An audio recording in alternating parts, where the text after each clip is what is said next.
Ever wished you could instantly change someone's mood, or at least their expression, with a click of a button?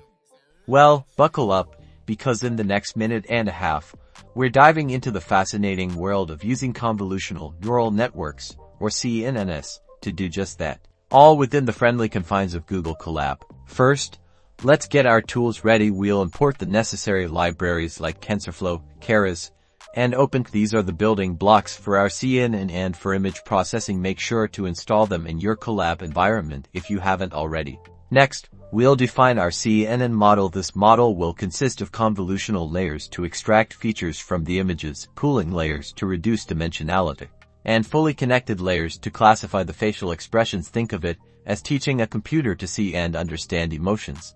Now, we don't have to build everything from scratch. We'll load a pre-trained model for facial expression recognition. These models have already been trained on vast datasets, saving us a ton of time and computational resources. Time for the fun part: detecting faces in images or videos. We'll use OpenXR Cascades, a fast and efficient way to identify faces. This will allow our model to focus on the area of interest, the face itself. Now, we combine everything.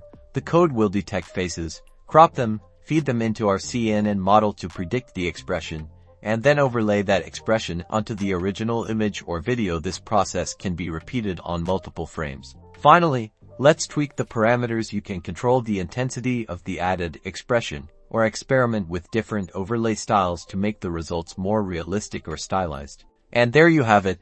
Using CNNs in Google Colab, you can now add and modify facial expressions in images and videos. It's a powerful tool with tons of potential. Be sure to check out the resources in the description for the full code and further learning, and don't forget to like and subscribe for more exciting machine learning projects.